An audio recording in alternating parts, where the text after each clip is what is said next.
Listo, entonces, hola a los que dan la grabación y a los que están aquí en la llamada. El día de hoy vamos a ver fondos de pensiones y pues sería nuestra séptima sesión. Estaba yo haciendo todo. Sería nuestra séptima sesión del curso.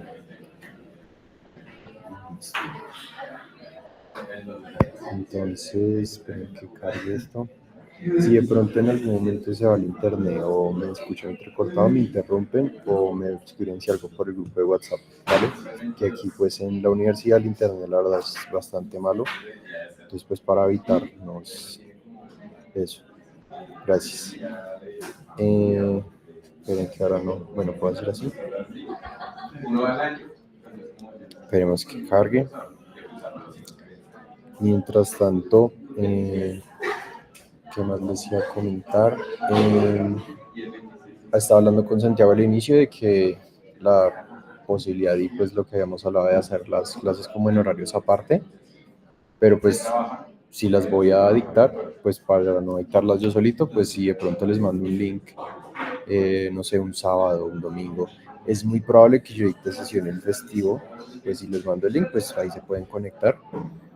Y pues si no, no pasa nada, pero pues por si quieren ver la clase en vivo, por si tienen preguntas, vengan ahora sí o no, porque no presentan.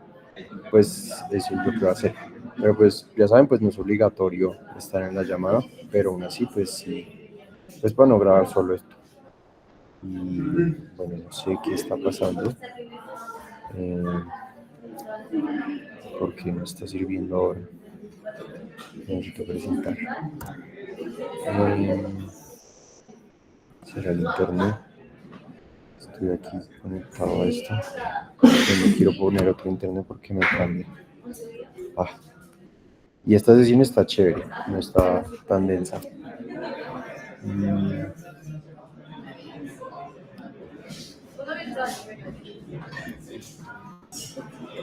Voy a poner una. Si de pronto me salgo un momentico y me vuelvo a conectar, es por eso.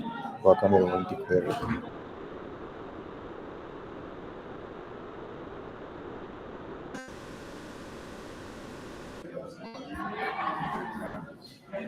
No sé si ya. Ahí me escuchan, me ven bien, todo. Ya no me presenta. Sí.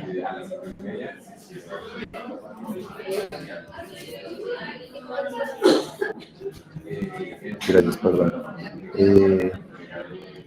Perdón por este internet. Qué lástima este internet.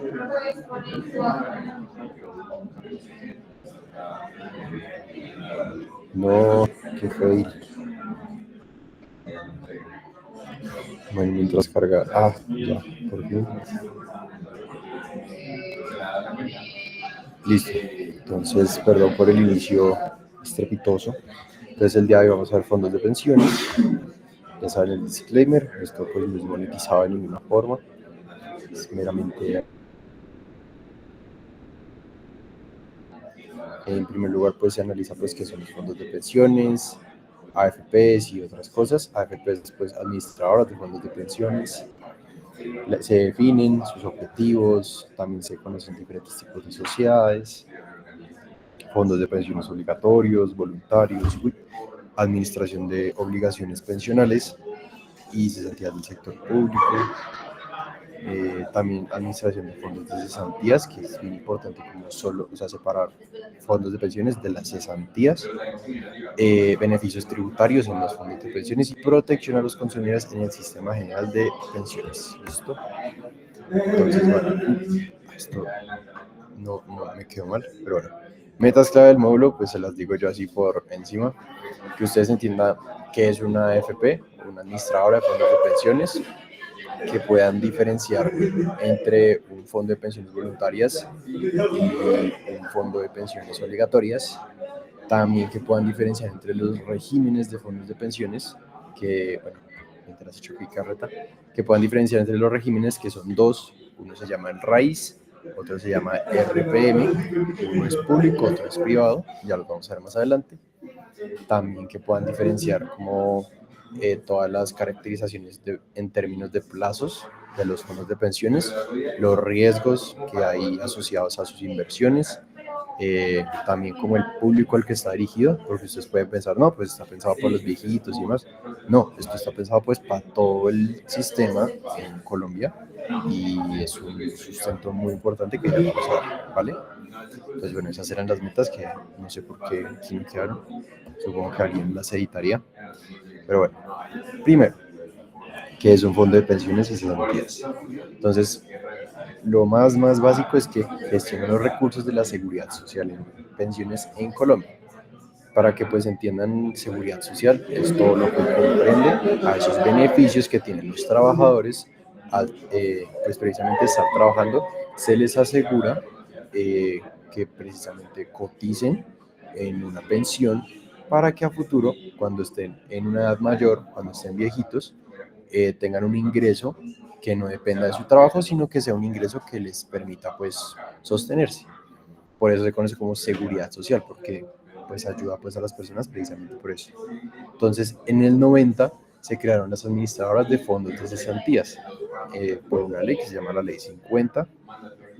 Luego otra ley creó los fondos de pensiones del régimen de ahorro individual con solidaridad, que ahí viene a entrar pues en forma el término de RAIS. RAIS pues están administradas por las AFP. Entonces aquí hay varios conceptos. RAIS o régimen de ahorro individual con solidaridad es una de las modalidades con las que las personas pueden cotizar pensión de forma pues privada, entre comillas, pero pues todo lo que no sea del sector público. Entonces, ustedes saben que uno puede cotizar en Colpensiones o uno puede cotizar pues en otras fondos de pensiones. Estos fondos pues se conocen como régimen de ahorro individual con solidaridad.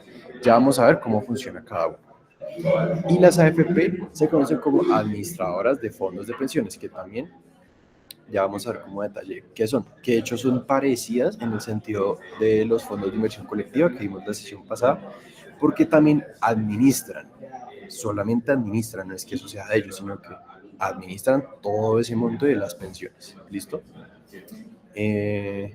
Bueno, y la otra modalidad que les estaba diciendo es la RPM, que es la de régimen de prima media, que pues sí, como Colpensiones, que son todas esas que manejan el sistema de pensiones, ¿vale?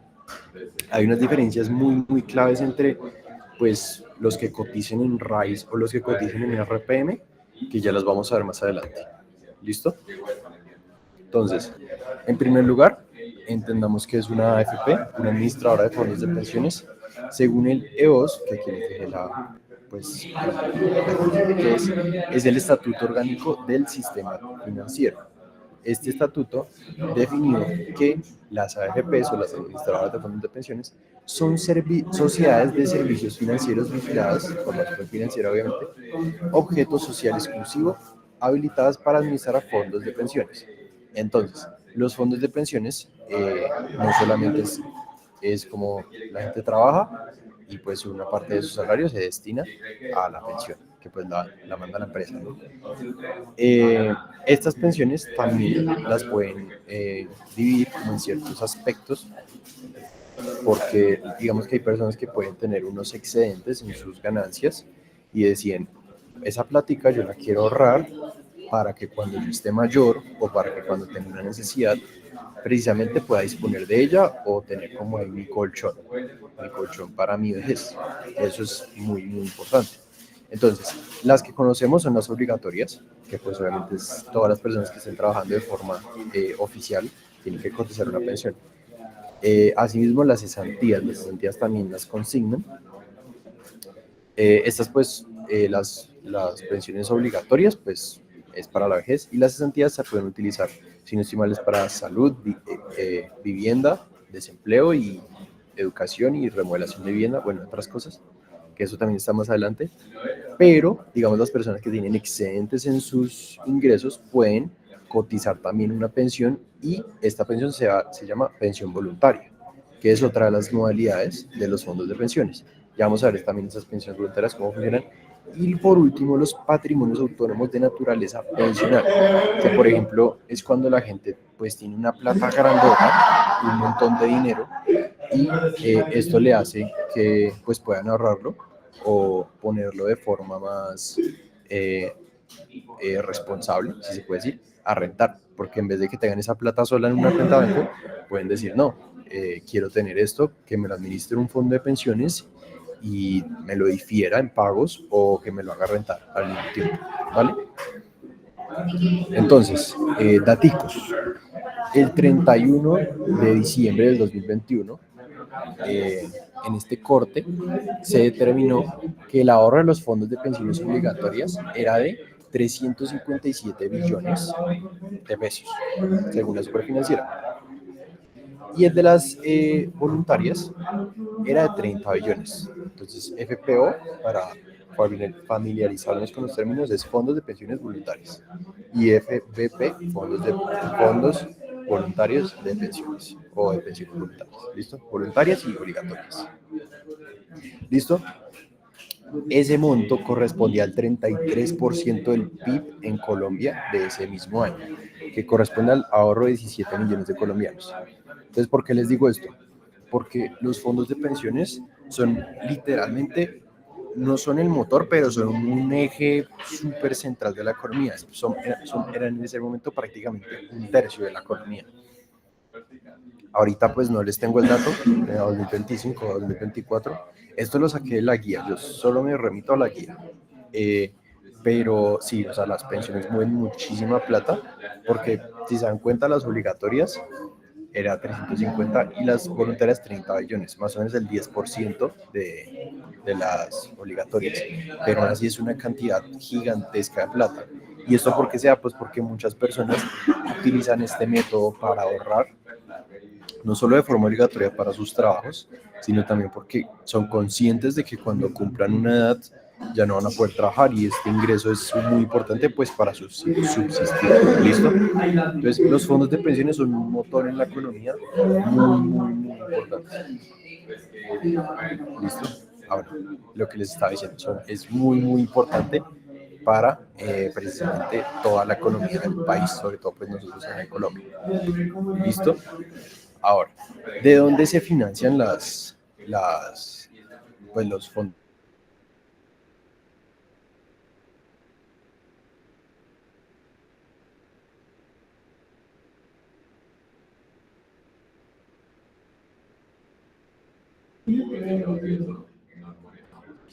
Se fue un momentico el internet.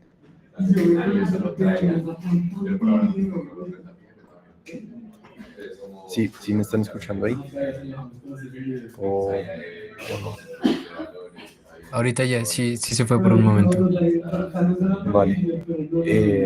Que como que las fondos de pensiones son importantes para la economía del país. Bueno, no Sí, sé. sí, vas ahí. Eso fue Listo, lo último, que gracias, eran muy Santiago. importantes. Perfecto. Entonces, bueno, ¿de dónde sacan plata los fondos de pensiones? Los fondos sacan plata, pues precisamente de ese ahorro nacional, porque todos los colombianos que estén trabajando de forma oficial tienen que aportar a esos fondos. Ahora, esos fondos no es que sean un banco, sino que hacen como la acción de catalizar precisamente esas cantidades de capital grandísimas y son muy importantes en la economía, pues a nivel como general, porque ellos ponen el ahorro de las personas a circular en la economía y en el mercado. Entonces, no solo son importantes como para el mercado, sino también para el gobierno, porque esos fondos de pensiones, recuerden que están buscando mantener las pensiones de las personas, pero a la vez buscan tener una rentabilidad. Y claro, son los ahorros de la vida de muchos colombianos, si no es que casi todos, y la idea es tenerlos lo más seguros posibles, pero la idea sí es tener una rentabilidad buena. Entonces, ¿qué hacen estas AFP? Invierten esa plata. Así de sencillo. Esa plata la invierten, obviamente, en los activos de los de más baja categoría de riesgo, que vienen a ser los TES o títulos de endeudamiento soberano. Estos TES, pues si ustedes saben un poquito de pronto del mundo de la renta fija, los TES son pues de lo que más mueve en la economía, porque siempre que se hacen estos grandes movimientos de adquisición de TES, son miles y miles y miles de millones. Y pues claro, las AFPs son de los que más compran esto porque buscan una rentabilidad asegurada de forma pues con bajo riesgo. ¿Listo? Eso por la parte como eh, pública, si se puede decir, pero más que todo para financiación del gobierno y pues que es más segura. Otra ya es como más eh, privada, o bueno, menos pública, si se puede decir. Pues emisiones, digamos, de las empresas, acciones, proyectos, todo eso. O sea, las AFP invierten en el mercado de valores. Pueden analizar empresas, invertir en bolsa, invertir en otros lados y demás. Apalancan proyectos también de infraestructura. Esto va relacionado con pues que las AFPs, por ejemplo, pueden financiar la construcción de, no sé, una vía y demás, siempre con la promesa de que eso le va a generar un ingreso, pues a todo ese porcentaje que están invirtiendo. Porque, lógico, buscan que los ahorros tengan una rentabilidad. También para financiación de empresas, tanto públicas como privadas. Esto se puede hacer pues de forma pues con acciones, de forma pues en bolsa o de forma privada, o sea, private equity, les quiero decir. O sea, que las AFP invierten directamente en empresas y hacen parte de las juntas directivas, si es que no las llegan incluso a administrar, pero pues eso es un poco más agresivo, pero igual sí invierten activamente en empresas con la idea de que busquen valor. O proyectos productivos, agricultura y otros ya más variados. Todo esto a nivel local, pero también aplica a nivel internacional. Entonces, les doy un ejemplo. Porvenir, que creo que es la más grande, el fondo de pensiones más grande del país, Scandia, eh, eh, Colpensiones y demás. Todas estas, en búsqueda de ganar rentabilidad a sus ahorradores, no solo invierten en Colombia, también pueden invertir en mercados extranjeros, en acciones, en bonos, en todo lo que encuentren, obviamente con un análisis bien detallado que es lo que vamos a ver más adelante. ¿Listo?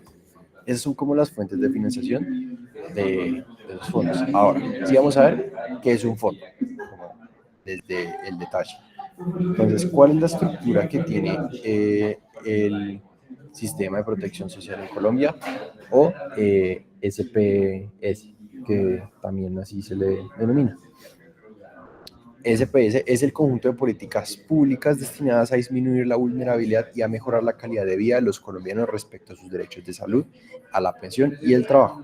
Entonces, estas políticas públicas obviamente se abarcan muchísimas cosas, pero de forma resumida, básicamente, ya habíamos hablado de la seguridad social y todo lo que compone esa seguridad social, que es un derecho prestacional, no es un derecho irrenunciable, o sea, que ustedes no pueden decir, no, no quiero tener mi pensión o algo así. No, ustedes, por más que no quieran, la tienen que recibir y nadie se las puede quitar.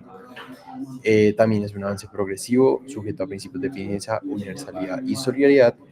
Eso, pues con el objetivo de que esa misma seguridad social sea un servicio público pues para todos los colombianos. Es obligatorio y es prestado, como ya vimos, por entidades tanto públicas como privadas, como el caso de la RAIS, los regímenes de ahorro individual y solidario, o los RPM, régimen de prima, RPM, régimen de prima, se me olvida la M, acá está, régimen de prima media, eso, perdón. Entonces, esos dos caracteres nos permiten pues prestar ese servicio y bajo la coordinación del Estado, tanto en los privados, en los públicos como en los privados, el Estado está ahí encima, porque obviamente la seguridad social de las personas no es algo a tomar a la ligera. ¿Listo? Entonces, los componentes del sistema de protección social se encuentran todos estos. Entonces tenemos la seguridad social, que ahí por ejemplo está el sistema de salud, aquí entra también el sistema de pensiones, riesgos profesionales y cesantías, y los BEPS, que ya vamos a ver qué son, la acumulación de activos, que por ejemplo ahí entran los programas que ustedes, yo sé que algunos han escuchado, de vivienda de interés social, vivienda de interés prioritario y demás, o programas de microcréditos.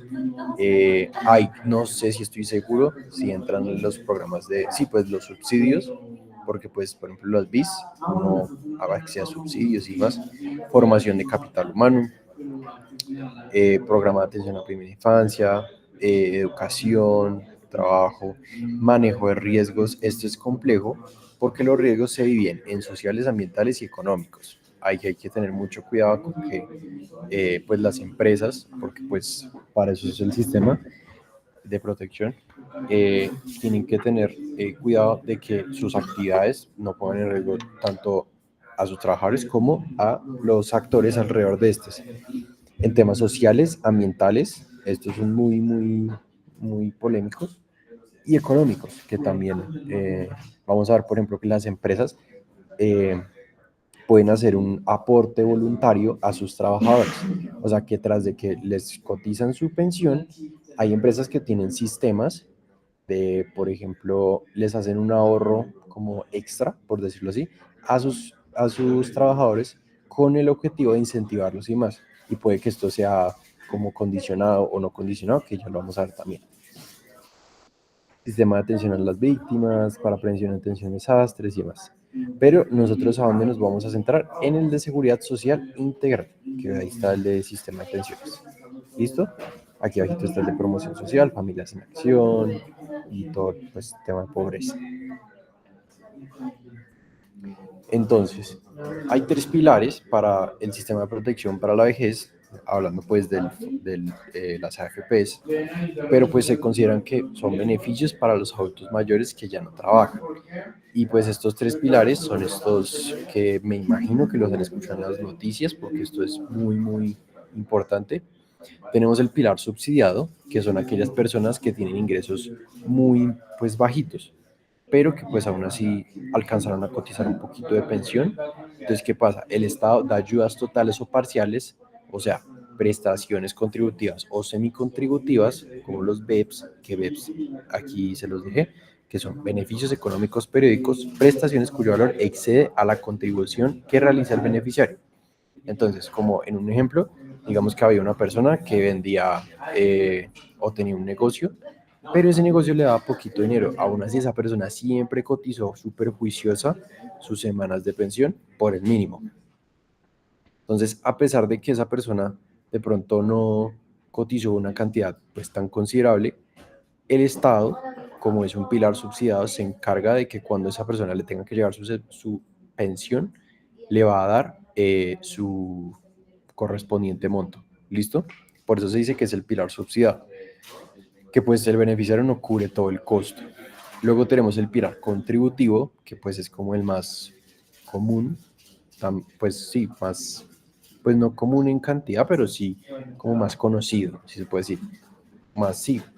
Entonces, ese pilar contributivo es para quienes trabajan y pueden pagar. Es como, pues tú pones tu pensión y, o sea, ahorras para tu pensión y luego recibes tu pensión. Sencillo.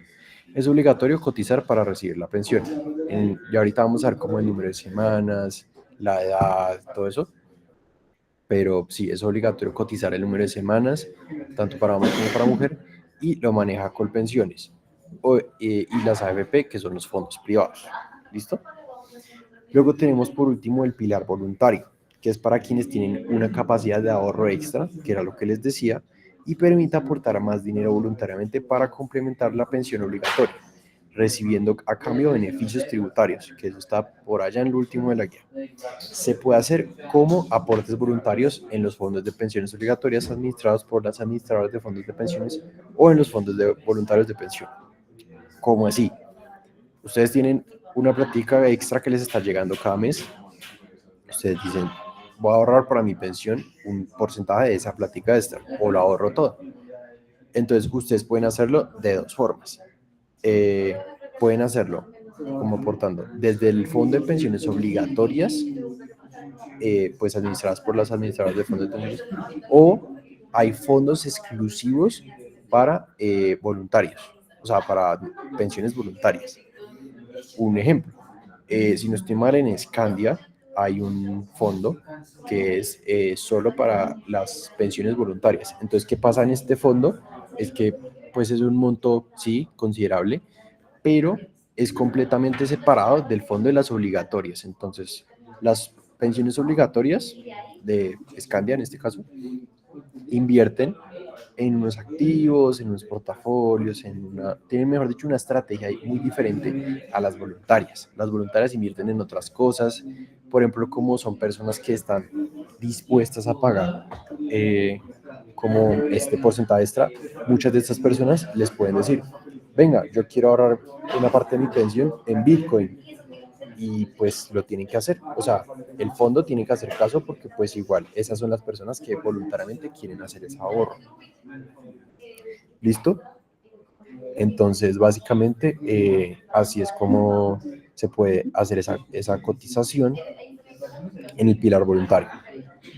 ¿Vale? Los beneficios tributarios que dan precisamente por esta contribución los vamos a ver más adelante. Sin embargo, pues no sé si nos dé el tiempo, que ya son las 6:30 y hasta ahora estamos empezando.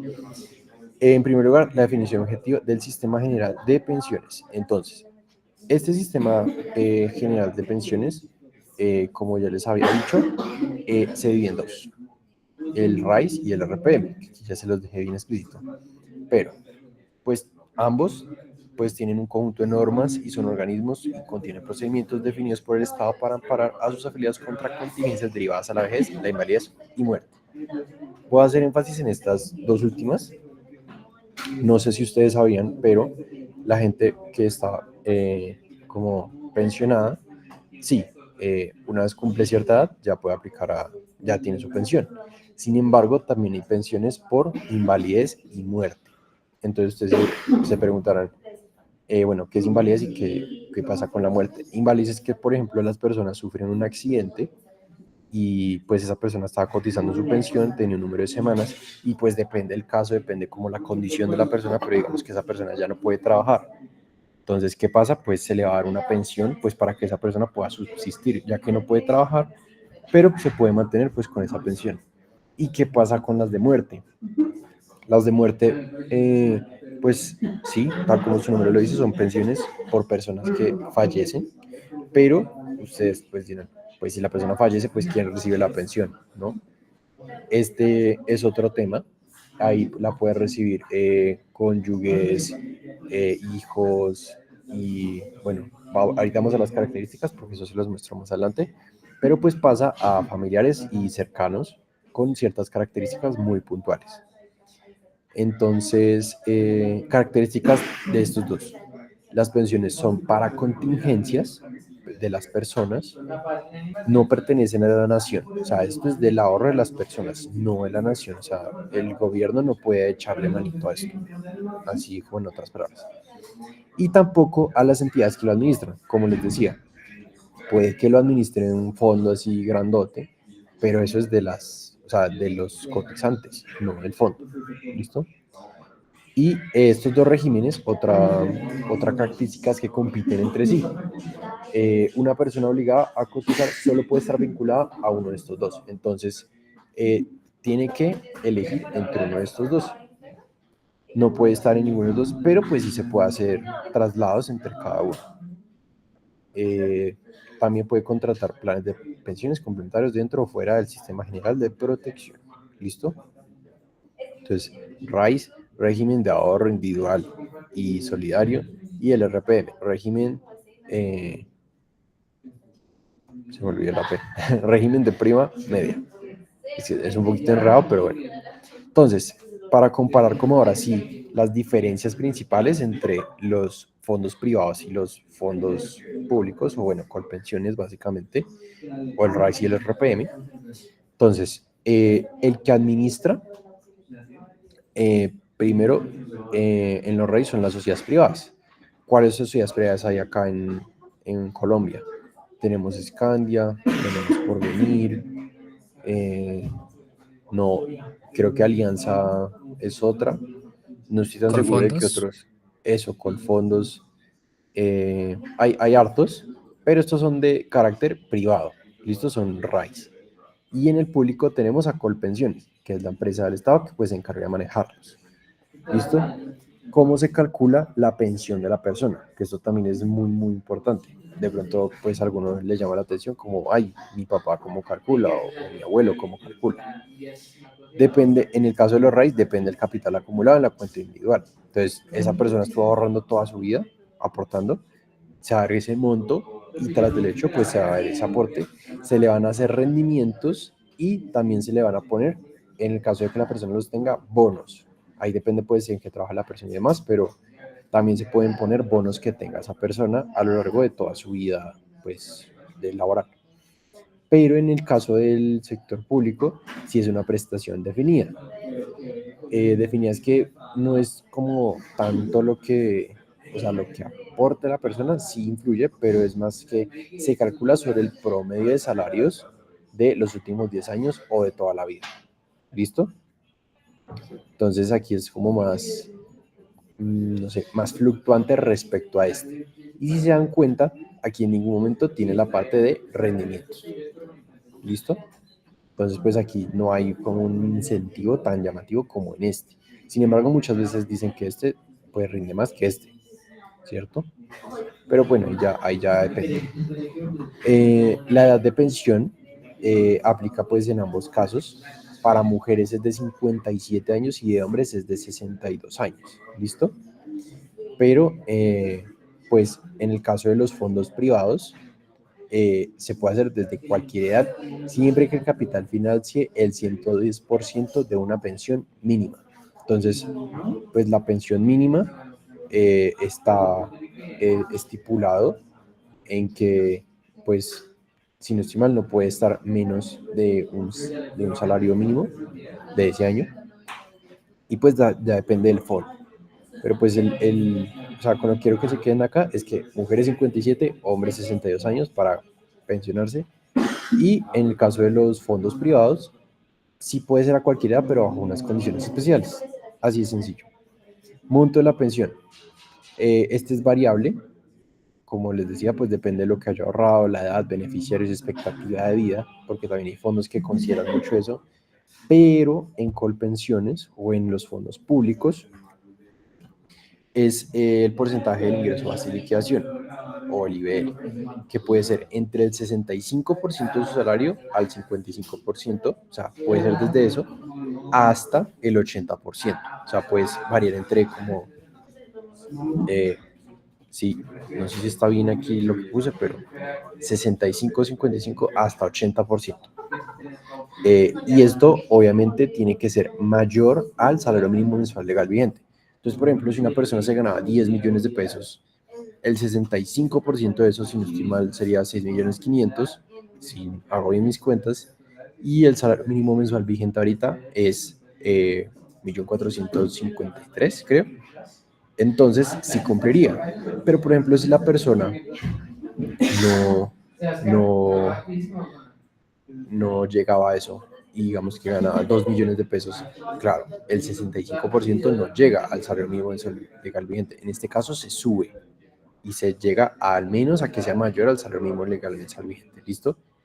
Las semanas cotizadas, 1.300 para ambos casos, para mujeres y hombres, y sube, o sea, sube el porcentaje del ingreso de liquidación y lo que pues va a recibir sube 1.5% por cada 50 semanas extra que tenga esa persona, pero sin superar el 80%. Entonces, si se dan cuenta, las personas, si no estoy mal, si ganaba 2 millones y si llega al 80%, ahí yo creo que sí alcanza a llegar por encima del salario mínimo legal mensual vigente. Y si esa persona llegaba a, o sea, siguió trabajando después de que se podía pensionar y por cada 50 semanas que trabajo le suman 1.5% a su salario. Esto depende mucho, pues, que no se pase el 80%. ¿Listo? Bueno, ya no me detengo más ahí. Modalidades de pensión, estas las vamos a ver ya en los REIS, hay hartas, mientras que en Colpensiones o en la pública solo hay una, que es pues esa está definida, pero básicamente pues sigue el salario que se calculó en base a lo que vimos anteriormente mensualmente. O sea, se les da esa pensión y solo es esa, o sea, solo es una pensión. ¿Listo? Muertes y beneficiarios. El saldo de la cuenta es heredable en el caso de los privados, ya que entra masa sucesoral, es un porcentaje grande, por lo que, claro, es llamativa. Pero en el caso de Colpensiones, no. En el caso de Colpensiones no es heredable porque los recursos con los que se pues subsidia estas pensiones muchas veces son de un fondo común, o sea, de impuestos, porque obviamente esto de Colpensiones está súper conectado con la superintendencia financiera, con el Ministerio de Hacienda. ¿Listo? Entonces, una es heredable, la otra no. Financiación.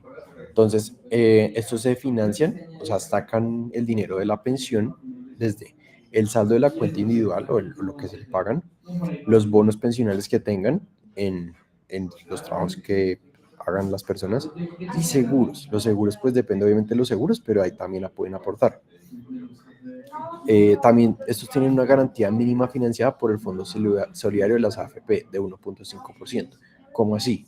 O sea, los fondos de AFPs, las administradoras de fondos de pensiones, tienen que garantizar que haya al menos un 1.5%, o bueno, administradas del 1% de ese monto en la pensión de las personas. ¿Listo? O sea, que se guarde ese monto, por decirlo así, por eso se dice que es una garantía.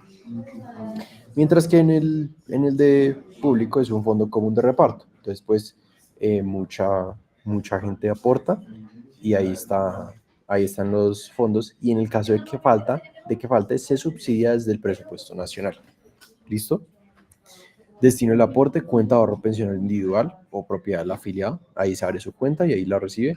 Mientras que en Colpensiones es un fondo común de reparto. Características de riesgo, es de aporte definido, o sea, se sabe cuánto se está aportando y el beneficio depende del ahorro, es directamente calculable. Ahí uno sabe, bueno, está aportando tanto porcentaje o tanta plata, ahí uno puede calcular cuánto es lo que tiene ahorrado y demás. Mientras que en Colpensiones no, como pues les había mostrado, se calcula con el salario, se calcula con lo que uno haya trabajado y demás. Entonces no es un poco más volátil y es más difícil de calcular. Aún así sí se puede calcular. ¿Listo? Prestación definida, prestación por normas, sí. Pensión de invalidez y sobrevivientes. Entonces, pensión de invalidez y sobrevivientes aplica tanto para la privada como la pública, y es que un montón de artículos que pues en muy resumidas cuentas lo que nos van a decir es que tanto para la pública como la privada, bueno, privada como pública, perdón, si llega a suceder una situación de invalidez o sobrevivientes, eh, que pues también ahí entraría la de muerte, eh, puede, bueno, menos la de la herencia, ¿no? Pero digamos la invalidez o sobreviviente más bien es que llega a pasar una situación muy, muy grave, pero no hay muerte, sino que la persona como que aún podría recibir su pensión, pero pues ya no puede trabajar tampoco. O sea, queda en una condición grave, si no estoy mal. Y ambos pasan lo mismo. Y lo que pasa es que se pueden hacer un traslado o reciben unos montos específicos. Y es más que todo subsidiado o en ese caso también puede, o sea, las AFPs tienen unos seguros que le hacen responder o les cubren estos casos como muy, muy, muy puntuales, porque pues sí son poquitos, pues a comparación del general, ¿no? Otras cosas, prestación si no se cumplen los requisitos, se devuelve el saldo en el caso de los fondos privados, se devuelve el capital más los rendimientos que tengan. Y mientras que en el público se hace una indemnización. Entonces, lo que hace es que se hace un cálculo con la inflación y se le pasa a la persona. Entonces, pues como si no hubiera hecho mucho, pues solo se le agrega la inflación y ya.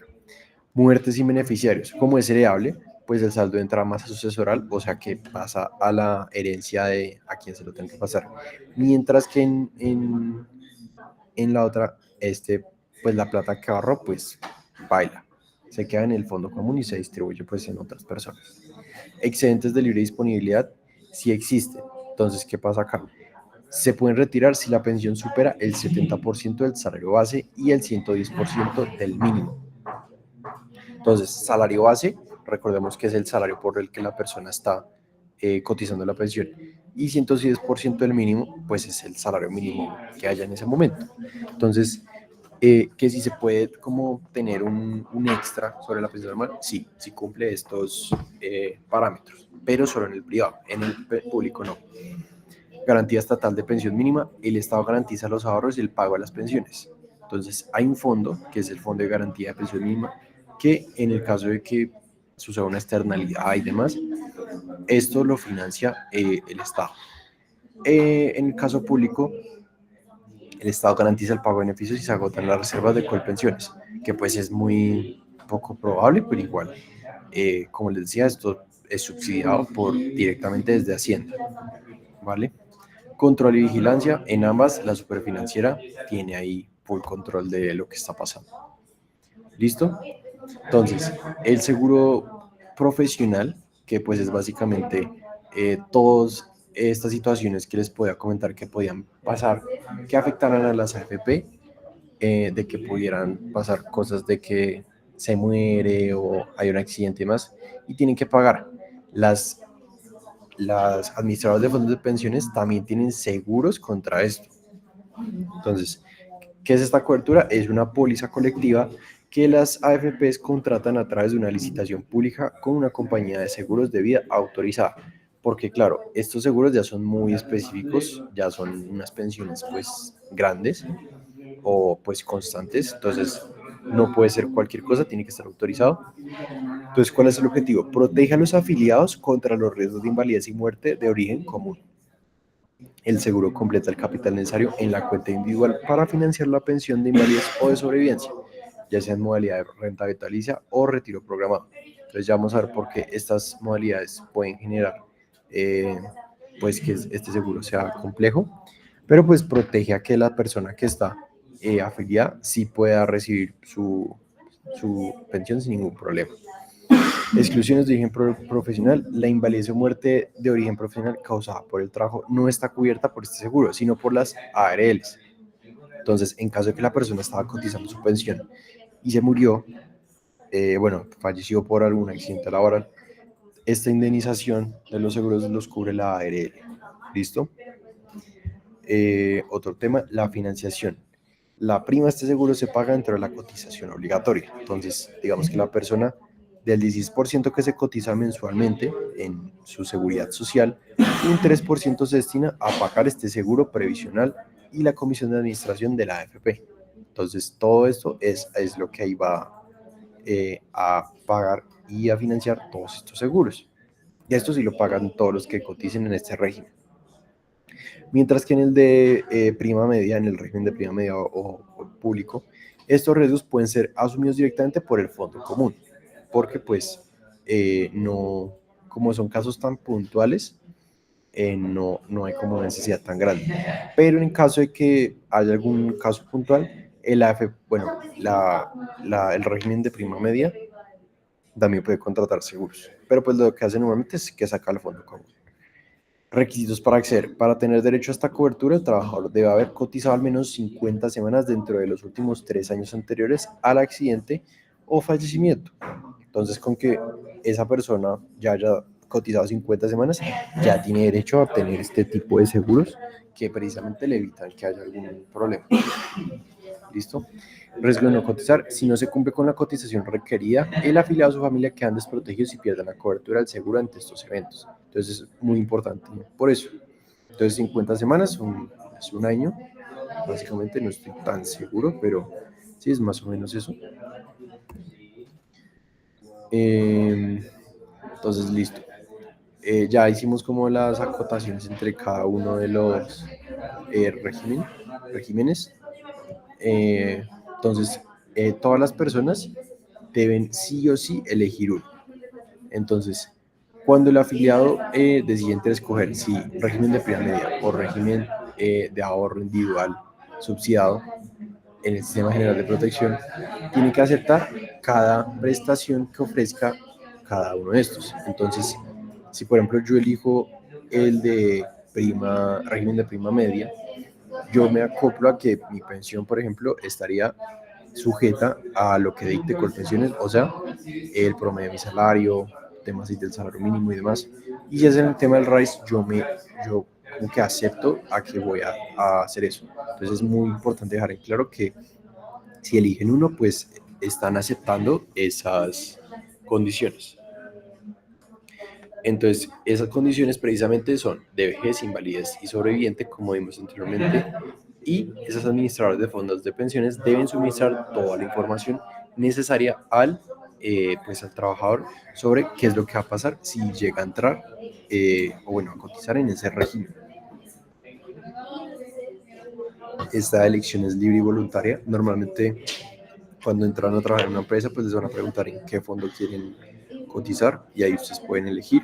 También se pueden cambiar, como en el caso, se debe recibir toda la asesoría de los dos regímenes. Entonces, digamos que van a cambiar de público a privado, o sea, por ejemplo, de Colpensiones a Scandia. Ahí tienen que recibir asesoría de cuáles serían los beneficios de cada uno de estos por parte de los dos regímenes. ¿Listo? De cuáles son los beneficios de salir y los contras de entrar y el resto. ¿Listo? Entonces, prestaciones del Sistema General de Protección. Entonces, esas, todo esto que vimos, que vemos acá, son beneficios que la ley establece protección de los afiliados cotizantes de su vejez, también en favor de su núcleo familiar en caso de dicho afiliado fallezca o quede inválido, garantizándole los recursos necesarios para cubrir sus necesidades. Entonces, todo esto que vemos acá es como el catálogo de lo que puede beneficiar al cotizante o al círculo cercano al cotizante en caso de que suceda alguna cosa. Entonces tenemos pensiones de vejez, pensión familiar y más. Todos estos, pues, esta imagen ahí se colía, queda bonito, pero por dar un ejemplo, si uno de los cotizantes les llega a pasar alguna cosa, pues automáticamente o cumple, por ejemplo, las semanas de cotización, automáticamente pasa a una de estas prestaciones. Entonces, algunas de ellas como que son como necesarias entre sí. O sea, obviamente hay una garantía de pensión mínima o una indemnización sustitutiva en caso de que sea el público, pero en caso de que, por ejemplo, haya accidentes o muertes o temas de invalidez, pueden activarse, digamos, estas otras prestaciones, que son las que van a cubrir al trabajador, pues, de recibir una pensión en ese tiempo. En el evento en que el afiliado no cumpla con los requisitos para acceder a la pensión, tiene derecho a la devolución de los saldos en el caso del privado o la indemnización sustitutiva RP, por les decía. Entonces, si no puede acceder a una de estas, el trabajador puede decir, no, venga, entonces devuélveme la plata que tengo ahí ahorrada, porque pues yo no puedo acceder a ninguna de estas, entonces necesito ese dinero así sea para mantenerme ahorita. Entonces, hay muchas modalidades, puntualmente en el RAIS o en el régimen de ahorro individual subsidiado, bueno, yo quiero recibir esa plata como cada mes, la quiero recibir del totazo o la quiero recibir, por decirlo así, ahorita un montico y luego cada mes. Esas son las modalidades que vamos a ver. Entonces, bueno, aclaro primero que el régimen de prima media, que era el público, solo tiene una modalidad. Entonces, el RAIS sí tiene estas otras tres y pues las otras que estén aprobadas, que pues son opciones de retiro. O sea, yo cuando me voy a retirar, qué plata puedo acceder y cómo puedo acceder a esto. Entonces tenemos la renta vitalicia inmediata. Entonces, el cotizante o el afiliado contrata de forma directa e irrevocable, ojo con eso, con una aseguradora el pago de una renta mensual hasta su fallecimiento, junto con las pensiones de sobrevivientes para sus beneficiarios. Entonces, aquí ya directamente va a recibir un monto cada mes y siempre va a ser como constante. Pues sí, básicamente pues va a recibir una plata y va a acordar el monto y todo eso. Y una vez lo haga, ya no puede rechazar eso, ya no puede salirse de eso, ya recibe esa plática por siempre. La mesada no la paga la AFP, sino la aseguradora y utilizando el capital trasladado desde la cuenta individual. La administradora realiza los trámites y reclamaciones ante la aseguradora para que otorgue esta modalidad de pensión. Y porque se preguntarán de que esto es una aseguradora la que paga esta renta, porque estas aseguradoras lo que hacen es calcular cuánto es que las personas van a vivir. Entonces, pues, si la persona, por ejemplo, vive más de lo que la aseguradora tenía pensado, claro, esto pues, o sea, es bueno que las personas vivan más, pero pues claro, la aseguradora tiene que pagar. Entonces, por eso es una aseguradora y es la importancia y como que tiene que tener cuidado con eso. Como es irrevocable, una vez se elija la renta vitalicia, no es posible cambiar a otra modalidad de pensión. La mesada se actualiza cada año con el IPC certificado por el DANE. Y si el pensionado fallece, se reconoce sustitución pensional al cónyuge o compañero permanente, hijos menores o hasta 25 años si estudian, y en su defecto padres dependientes y hermanos inválidos. Entonces, como les decía, hay como ciertas personas o un círculo cercano de personas que se van a ver beneficiadas en caso de que llegue a pasar la muerte de la persona, porque precisamente este es el régimen de ahorro individual subsidiado, pues era plata que la persona ahorró en un fondo privado. Entonces, esa plata pues la reciben sus cercanos, así de sencillo. Si no existen algún beneficiario con derecho, la pensión se extingue y no forma parte de la herencia. Esto sí es complejo, o sea que si alguien no tiene ese beneficio de ser, pues no beneficio, sino que tenga la categoría de beneficiario, que esa categoría precisamente cónyuge, compañero permanente, hijos menores o hasta 25 años estudian, si no están esas, o padres dependientes y hermanos inválidos, si no están esas, a pesar de que, por ejemplo, esa persona tenga una herencia gigante y se la vaya a mandar a alguna persona, no sé, o que, por ejemplo, todos los hijos sean mayores de 25 años, ya no aplicaría, esa pensión se extinguiría, no formaría parte pues, de esa herencia. ¿Listo? Eso pasaría con el caso de la renta vitalicia. Ahora, el retiro programado es todo, pues, lo contrario. La pensión se paga directamente desde la cuenta individual del afiliado en la AFP, incluyendo el bono pensional si existe. Entonces, cada año se calcula actuarialmente una anualidad en unidades del valor presente, dividiendo el saldo de la cuenta más el bono entre el capital necesario para financiar una unidad de renta vitalicia para el afiliado y sus beneficiarios. Entonces, aquí básicamente se hace como un ahorro o un, una separación del capital de la persona y ahí se va a determinar mediante pues, las fórmulas que estamos viendo acá cuánto es que se le va a pagar. ¿Cómo? Ese cálculo se usan tablas de mortalidad aprobadas por la superfinanciera, que ya la vamos a ver. El saldo disponible, ahora mentiras, esa creo que no está, pero pues son tablas de mortalidad de como edades, cosas que le puedan pasar a la persona. Se mira el saldo disponible y la tasa de rendimiento esperada del Fondo Especial de Retiro Programado. ¿Listo? Entonces, esa mesada, o bueno, esa pensión que va a recibir mensualmente es pues una doceava parte de esa anualidad. De ahí la importancia pues de hacer ese cálculo. Y se pues cambia cada año, según pues vaya cambiando el saldo y otros cambios que se vayan haciendo. Mientras esté en retiro programado, el saldo no puede bajar del capital requerido para financiar una renta vitalicia de un salario mínimo para el afiliado o sus beneficiarios. Entonces, que si se está en un retiro como de estos, o bueno, esta modalidad más bien, ese monto por el que se está recibiendo cada mes no puede ser menor a lo que pues representaría tener renta vitalicia de uno en la otra modalidad. ¿Listo? También, cuando el saldo se aproxima al nivel de un salario mínimo, la administradora debe contratar obligatoriamente una renta vitalicia de un salario mínimo legal mensual vigente con una aseguradora autorizada.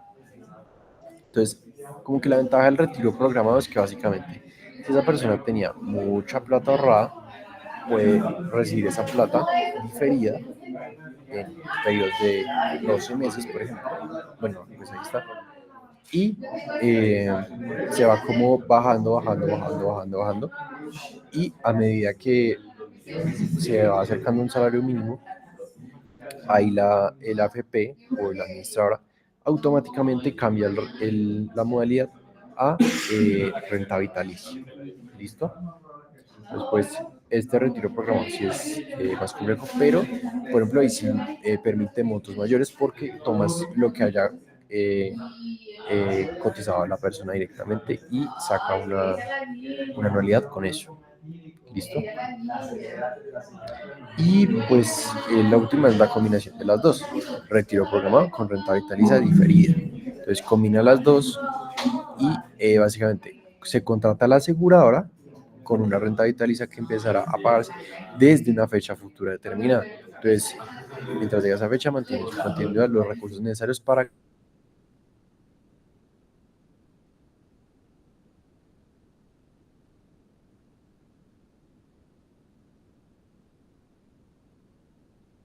según la ley, no sé qué. Entonces, aquí se calcula, como por ejemplo, si ese retiro programado se calculó sobre un monto de dinero, pues, por decirlo así, no tan alto, lo que hacen es calcularlo de forma anual. Digamos que para el otro año ya no le alcanza, por dar un ejemplo. Entonces, automáticamente para esa fecha va a tener renta vitalicia. Ya. En esta otra, no. En esta otra, pues, era un monto, pues, de pronto más grave, más grande. Entonces, no se sabe cómo, cuándo podría tener esa renta vitalicia o va a ser de pronto en unos años, pues por decirlo así, un largo plazo. Entonces, no se puede sacar esa renta vitalicia de una vez. ¿Listo? Y ya habíamos visto esas tres, pero hay otras modalidades que están aprobadas por la Superfinanciera. En primer lugar, perdón, esto no lo cambié, pero tenemos estas cuatro. Tenemos la renta temporal variable con renta vitalicia diferida, que pues esta no la va a explicar, o sea, esta no las va a explicar, pero pues ahí se las dejo explícitas por si las quieren leer. Renta temporal variable con renta vitalicia inmediata, retiro programado sin negociación del bono pensional y renta temporal cierta con renta vitalicia de diferimiento cierto a cargo del asegurador. Entonces, pues aquí si se dan cuenta es como ir combinando diferentes modalidades, pero pues todo, o sea, todo en beneficio pues del trabajador. Normalmente todas estas se buscan que sean más con beneficio pues para todos. Aquí sí les dejé como un resumen pues ya más, pues mucho mejor de esas. Por ejemplo, en la variable con renta vitalicia fría, el afiliado recibe primero una renta temporal pagada por la AFP y desde una fecha futura una renta vitalicia pagada por una aseguradora. En la temporal variable con renta vitalicia inmediata, el afiliado recibe simultáneamente una renta vitalicia de la aseguradora y una renta temporal variable de la AFP con cargo a su cuenta individual. En la temporal con renta vitalicia de diferimiento cierto, el afiliado contrata una aseguradora, una renta temporal por un plazo fijo y al terminar esta, una renta vitalicia irrevocable hasta su fallecimiento o el de su último beneficiario. Aquí hay otra cosa puntual y es que los beneficiarios también pueden recibir como esa pensión hasta que se acabe. Así de sencillo. Entonces, si llega a fallecer el último beneficiario, ya esa pensión también se pierde. Aplica pues para todas las modalidades. Retiro programado sin negociación del bono pensional. El afiliado se pensiona por retiro programado usando solo el saldo de su cuenta. Deja el bono pensional sin negociar hasta su vencimiento y luego puede escoger la modalidad definitiva de pensión. Entonces, aquí ya es como muy a la medida de lo que el pensionado necesite. Entonces, depende del saldo que tenga. Si, por ejemplo, es alto, pues ahí le conviene, por decir más, pues para tener ese bono pensional. Y luego, pues ya mira si le conviene o no. Entonces ahí escoges y cuál de todas las modalidades quiere tener. Ahora, ya hablando pues puntualmente de las administradoras de fondos o las AFPs, hay unas reglas y conductas que deben seguir estas AFPs. Entonces, la actividad financiera es de interés público, hablando pues puntualmente de estas administradoras, por lo que solo puede ser ejercida por entidades autorizadas y vigiladas por el Estado, cuyos directivos y funcionarios deben actuar conforme a la ley, a la buena fe y al servicio del interés general. Entonces, aquí muy importante, aquí no solamente se puede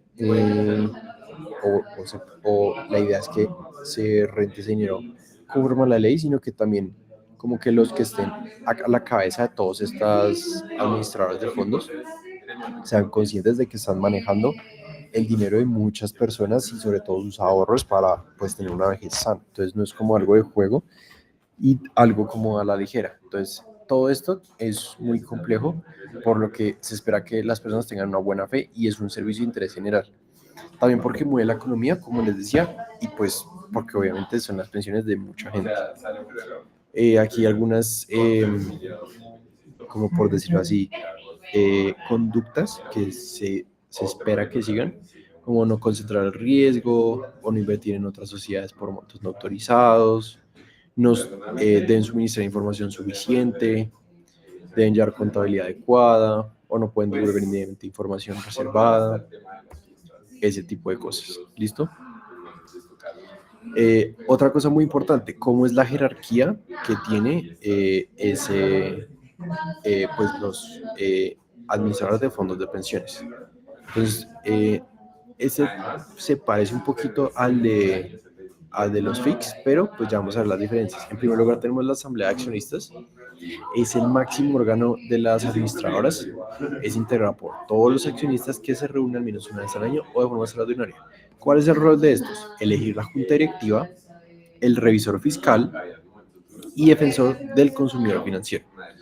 Y también reforma de estatutos y aprobar estados financieros. Entonces, si se dan cuenta, esta asamblea pues se encarga como de toda la parte ejecutiva, si se puede decir, de que miran quién les va a supervisar, que ya vamos a ver cuál es el rol del revisor fiscal, pero básicamente pues es de estar pendiente de que pues se cumpla todo. Y la junta directiva, que pues ya es bastante parecida a lo que hace también la junta directiva, pero en los fondos de inversión colectiva. Entonces, la junta directiva es el máximo órgano, pero de carácter administrativo de las AFP. Entonces, como que toda esa parte sí, corporativa es de la asamblea. Pero ya administrar y de decir, bueno, vamos a seguir esta metodología y más cosas, va a corresponder a la junta directiva, que ya va a tener un rol mucho menos pasivo, sino que ya es más activo y aprueba decisiones y todo este tipo de cosas. Características importantes: está integrada por un número impar de al menos 5 miembros, incluyendo al menos un representante de los trabajadores, uno de los empleadores y otro designado por la asamblea de accionistas o por asambleas de afiliados según el caso. ¿Listo? Entonces sí es importante que haya un número impar bueno, en la junta directiva, pues para tomar decisiones, para que no haya posibilidad de empates en caso de que estén tomando alguna decisión importante y estén aprobando pronto estrategias y demás cosas del fondo. También definida prueba la política de inversión y la asignación estratégica de activos para cada tipo de fondo y portafolio de cesantías, apoyándose en los comités de riesgos e inversiones. ¿Vale? La representación legal, aquí entran dos ramas, por decirlo así. Tenemos la revisor fiscal y el representante legal. Entonces, la representante legal es la persona encargada de representar a la administradora de fondos de pensiones, elegida por la junta directiva. Entonces, aquí ese representante legal, pues es el que firma los papeles, el que hace reuniones, por ejemplo, a nivel externo, el que habla mucho, pues, con temas de impositivos y demás. El representante legal tiene como que aprobar o responder por eso. El revisor fiscal, por otro lado, da fe de los estados financieros de las AFP y los fondos de pensiones obligatorias. En las administradoras de fondos de pensiones es elegido por la asamblea de accionistas, sí, como les decía. Y en los fondos de pensiones obligatorias es elegido por una comisión de representantes de los afiliados y de los accionistas de la AFP. ¿Listo? Eso por el lado de ambas partes. Ahora tenemos los comités, que creo que se los pongo más adelante. Sí. Entonces, antes de ver los comités, veamos la política de inversión de forma muy concisa, muy rápida. Es básicamente la política de inversión que busca recoger el conjunto de requerimientos, lineamientos y establecer una guía adecuada para la administración de las inversiones y riesgos del portafolio. Estas políticas de inversión sí tienen que ser como muy establecido por cada una de las AFPs. Es un documento formal escrito y aprobado por la Junta Directiva y la idea es que muestre cuál va a ser como esas políticas o esas estrategias que van a seguir el fondo precisamente para cuidarse o hacer tener mayor rentabilidad y demás. ¿Listo? De ser coherente con la regulación aplicada a fondos de pensiones y cesantías, diversificar el portafolio, tiene que poner unos límites y condiciones para los instrumentos derivados, porque pues recuerden que los derivados son un instrumento que puede salir muy bien para cubrirnos o muy mal si se está especulando. Incluye la definición de metodologías para la medición y seguimiento de riesgos, como los de mercado, crédito, liquidez y otros riesgos relevantes. Importante. Monitorea continuamente el cumplimiento de límites y lineamientos. También vincula la política con la estructura del gobierno. Con esto se refiere como a qué está haciendo el fondo para que las decisiones del gobierno o decisiones políticas de pronto están alineadas o no les impida funcionar de forma normal. Se trata también de documentar y justificar decisiones de inversión, políticas de gestión de conflictos de interés, y también tienen que resaltar como si tienen alguna razón para entrar en conflicto de interés, explicar por qué. Y por último, el manejo de información privilegiada y de transparencia. Esto es muy delicado y se tiene que manejar también de forma cuidadosa y establecerse aquí en la política. Ahora sí, tenemos los comités de riesgo y comité de inversiones. Entonces, esos comités, básicamente, es el apartado que escribe los órganos internos que apoyan a la junta directiva en la gestión de inversiones y riesgos en las AFP. ¿Cuál es lo que hacen? Definen su rol dentro del gobierno corporativo y su relación con la política de inversión. Van a ser como asesores, como secundarios de esa junta directiva. Entonces, cada uno de estos son instancias especializadas para decisiones de control, inversiones, pero también de riesgos. Actúan con base en las políticas de inversión aprobadas por la Junta y deben tener funciones, responsabilidades y procedimientos claramente documentados. Deben expresar como qué están haciendo. O sea, sus comités, si no están ahí de adorno, sino tienen que mostrar qué están haciendo. ¿Cómo se hace? Cada uno de los 3 comités debe conformarse por lo menos con 5 miembros o más que corresponda a un número impar, designados por la Junta Directiva, que acrediten su experiencia y conocimiento en los asuntos relacionados con sus funciones. Entonces, si el comité, por ejemplo, de auditoría va a hacer alguna cosa, tiene que tener alguien que sepa experto en ese tema. De riesgos igual y inversiones también. Entonces, tiene que haber gente ahí y experta en ese tema y que sepa, y que sea de al menos 5 personas o 7, 9, 11, así, siempre impar, ¿vale? Prevé lineamientos de independencia, documentación y archivo para asegurar trazabilidad de las decisiones. Eso también evita que precisamente se pierda como el objetivo, porque están, mediante sus propios medios o sus propios criterios, asegurando que se estén cumpliendo los objetivos del fondo. ¿Listo? Funciones de los comités de riesgo y de inversiones. Detalla que cada comité dentro del proceso de inversiones. Entonces, pues, estas son algunas de las funciones que tienen. Muy rápidamente las voy a mencionar, como incluir política de inversión, proponer en la Junta políticas y lineamientos de proceso de inversión, también toman decisiones de inversión conforme a la política de asignación estratégica aprobadas, establecen procedimientos y instancias responsables, monitorear básicamente, aprueban metodologías específicas y así. ¿Listo? Eso es como cosas que hacen esos comités. Ahora, ya este tema es más delicado, que son los conflictos de interés. Entonces, la definición que sea de conflicto de interés es aquella situación que surge o puede surgir para una o más personas que puedan tomar decisiones o incidir en la adopción de estas, cuando se identifiquen intereses contrarios e incompatibles respecto de un acto o negocio. Entonces, este no solo aplica para personas, sino que también aplica pues para la organización entera o el fondo en este caso, si el fondo llega a incurrir en alguna acción o operación más que todo que sea problemática o que tenga algún conflicto de interés, sí es complejo. Entonces, ¿qué elementos deben de cumplir las AFP para evitar estos riesgos? Por ejemplo, tenemos los criterios para identificar potenciales conflictos de interés, o sea, tienen que poner como, sí, criterios como clasificaciones y demás. También criterios para evitar incurrir en situaciones que puedan dar lugar a estos. Procedimientos de control interno que eviten la ocurrencia de conflictos de interés y más. Y procedimientos de control interno sobre situaciones de uso de información privilegiada. Entonces, básicamente como criterios pre o antes de que pase, como estos dos, y criterios post. O sea, pues sí, lo que pasa después de que ya se incurre en algunas situaciones y darles el manejo adecuado. ¿Listo? ¿Sí están ahí? Listo. Entonces, ese uso indebido de información privilegiada es otro tema complejo. O sea, tras de que se puede dar un tema de conflicto de interés, si llega a pasar en el tema de información privilegiada es aún más complejo.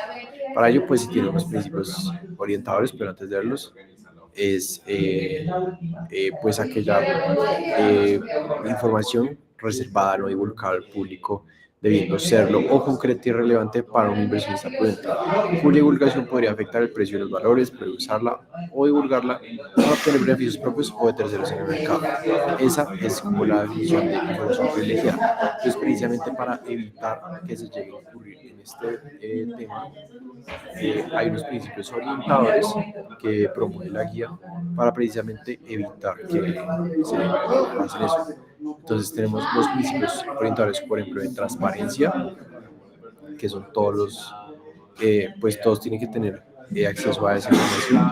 La reserva, algunas tienen que, informaciones tienen que mantenerse confidenciales. Utilización adecuada, no puede emplearse para negociar ni para recomendar operaciones a otros. Lealtad, deben actuar con integridad, actividad, profesionalismo, actuar con diligencia, cuidado y criterio técnico. Y por último, adecuación a la ley, asegurar que todo lo que se está haciendo se ajuste pues a la ley o al marco normativo vigente, ¿vale? Eso por la parte de información privilegiada. Entonces, otras cosas ya más puntuales son las prohibiciones de las sociedades administradoras en su gestión. Entonces, aquí les puse principales prohibiciones según varios artículos, porque esto la verdad eran bastantes páginas, pero como prohibiciones que tienen las AFPs es, por ejemplo, no pueden comprar ni mantener sus propias acciones, salvo en casos excepcionales, por ejemplo, para cubrir deudas de buena fe, o no pueden otorgar créditos para que terceros compren acciones de la propia entidad u otras entidades financieras o aseguradoras, salvo en emisiones primarias o procesos de privatización. Esto precisamente pues para evitar que haya conflictos de intereses y también como para que el sector, o bueno, no el sector, sino como ese nicho de los ARPs no se entre en esos conflictos de, ay, esta se compra acciones de esta y esta se compra acciones de esta. No. No pueden constituir hipotecas o prendas que limiten la libre disposición de sus activos, salvo para garantizar operaciones autorizadas. Y tampoco pueden realizar operaciones u otorgar ventajas que generen conflictos de interés relevantes frente a afiliados o al mercado. Entonces, pues sí, evitan ponerse en situaciones complejas, precisamente pues para no, esto sí está prohibido explícitamente pues por la superintendencia financiera. También tenemos el esquema de rentabilidad mínima, es básicamente como ustedes dirán, bueno, esos fondos de pensiones uno les mete plata y ojalá rente. No, sí tiene que haber una rentabilidad mínima, que pues precisamente esto garantiza a los afiliados un rendimiento mínimo en sus fondos de pensiones obligatorias, obliga a las administradoras a responder cuando precisamente no lo alcanzan. Entonces, en primer lugar, tenemos que esos rendimientos se abonan proporcionalmente a cada afiliado según el saldo acumulado y el tiempo de permanencia en ese periodo. ¿Listo? También que la superintendencia define que esa rentabilidad mínima se calcula dependiendo del tipo de fondo, que también ya vamos a ver los tipos de fondos que hay. Y pues hay algunos muy puntuales, pero como a nivel general hay unos factores, que uno es el componente de referencia, que es como que se toma un referente en el mercado, puede ser de muchos tipos, y se toma el promedio ponderado por tipo de fondo. ¿Listo? Como cuánto es lo que ha tenido ese fondo de rendimiento y se hace como promedio, bueno, esperamos que el fondo mantenga eso. Ahora, ¿qué pasa si el fondo no llega a esa rentabilidad mínima? Ahí la administradora debe cubrir la diferencia con sus recursos propios, empezando con la reserva de estabilización de rendimientos, que eso, según pues, la guía, es alrededor del 1% de lo que tiene ahí. Y pues igual los recursos propios del administrador también ahí entrarían como la ganancia, las comisiones que tengan, y en caso de que no alcancen eso, pues se tienen que llevar todo esto por delante. La superfinanciera calcula y divulga la rentabilidad mínima usando un componente de referencia como portafolio, índices, mercado, como si un benchmark, no una tasa libre de riesgo, sino es más bien un benchmark que toman ahí algo de referencia, y el promedio ponderado de las rentabilidades efectivas anuales de cada tipo de fondo. ¿Listo? Que es lo que les puse aquí los factores. Ahora, en los FPOs, ahí ya vamos a ver qué tipos hay. ¿Listo? Entonces, en ese esquema de multifondos hay como diferentes tipos de fondos. Todas las AFPs están como obligadas a ofrecer 4 tipos de fondos para que los afiliados elijan a aquellos que se ajusten. Entonces está la AFP, y dentro de esa AFP tienen como esos fondos en donde la afiliado decide, bueno, yo quiero invertir en este, yo quiero invertir en este, o también puede pasar que esa persona pues no sabe en cuál invertir, entonces la AFP o la administradora le asigna su propio fondo, que pues sí, se ajuste en la ciudad de riesgo, y pues obviamente la idea es que tengan el mejor retorno posible, pero que están cuidando que pues el nivel de riesgo sea acorde a su edad. No va a ser muy riesgoso si, por ejemplo, la persona es muy mayor, o va a ser mucho más arriesgado si la persona es menor. ¿Listo? En esa naturaleza de los tipos de fondos tenemos tenemos el fondo conservador, que a través de la gestión eficiente de los recursos, parte de la AFP, procura el mejor retorno posible, pero pues una baja exposición al riesgo. El moderado, que va subiendo, que pues ya es más volátil y demás. Fondo de mayor riesgo, dirige a afiliados que están iniciando su vida laboral, como gente ya más joven, y pues presenta unas mayores fluctuaciones en periodos cortos, pero se observan rentabilidades a largo plazo. ¿Listo? Y por último, este sí ya es más especial, el Fondo Especial de Retiro Programado. Se administran los recursos de los afiliados pensionados y los beneficiarios de pensiones de sobrevivencia. Busca una administración orientada al pago de las pensiones o ese prevé desacumulación. O sea, ¿se acuerdan que les decía que en esos fondos de retiros programados la gente acumula un capital bastante grande? Se difiere mediante esas anualidades y va bajando, y a medida que va bajando, en el momento en que llegue a ser menor de un salario mínimo, ¡pum!, ahí entra la renta vitalicia. En este fondo se administran todos los recursos que correspondan a cuentas a través de las cuales se paguen mesadas pensionales. ¿Listo? También hay, pues estos distintos fondos constituyen patrimonios autónomos. ¿Listo? ¿Qué significa patrimonio autónomo? Pues que cada uno de estos fondos tiene que tener NIT o número de identificación tributaria, separación patrimonial, contabilidad independiente, cuentas corrientes o ahorros destinadas exclusivamente al manejo de los recursos de cada tipo de fondo. Entonces, básicamente, sí, eso es lo que se conoce como patrimonio autónomo, que puede pasar como individualmente, como las personas que tienen así capital grande, pero más que todo se conoce por este estilo, que, que pues estos fondos, al ser tan grandes, tienen que estar constituidos, así de sencillo. Entonces, aquí está lo que les comentaba de cómo se va a elegir el fondo. Entonces, pues, la elección del fondo, toda persona decide cuál puede ingresar al RPM o al RAIS. Si entra al RAIS, se abre como un abanico de posibilidades. y pues puede elegir uno que tenga como riesgos asociados, más conservador, más moderado, mayor riesgo, o el de retiro programado, que pues sí es más específico y es más al final de la vida laboral. ¿Listo? Entonces, así es sencillo. Estos son los que pueden elegir. Y eh, la parte como más importante era esta.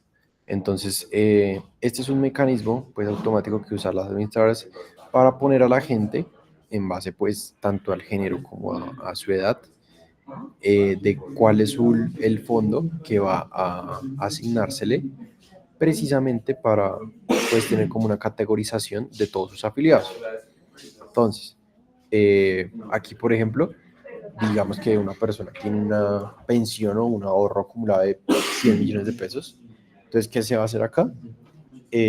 Digamos, si la persona tiene más de 42 años, en el caso de las mujeres, lo que se va a hacer es que se le va a asignar, no, si tiene menos de 42 años, perdón. Si tiene menos de 42 años, se pone el 100% de de ese fondo, o bueno, de esa pensión más bien, en el de mayor riesgo. Y a medida que va subiendo, si se dan cuenta, va a ir bajando. ¿Listo? Luego va a ir al moderado y así. Y luego, pues se le pone en el conservador. Pero pues aquí no se pone el conservador tan directamente. ¿Listo? En el régimen de inversión de pensiones, tenemos que los fondos de pensiones obligatorias están regulados pues por un decreto. Este sale bastante, entonces sí, de pronto sale bueno que lo lean. El 2555-2010, y fija que activos son admisibles y en qué proporciones se puede mantener buscando seguridad, liquidez y rentabilidad para los afiliados.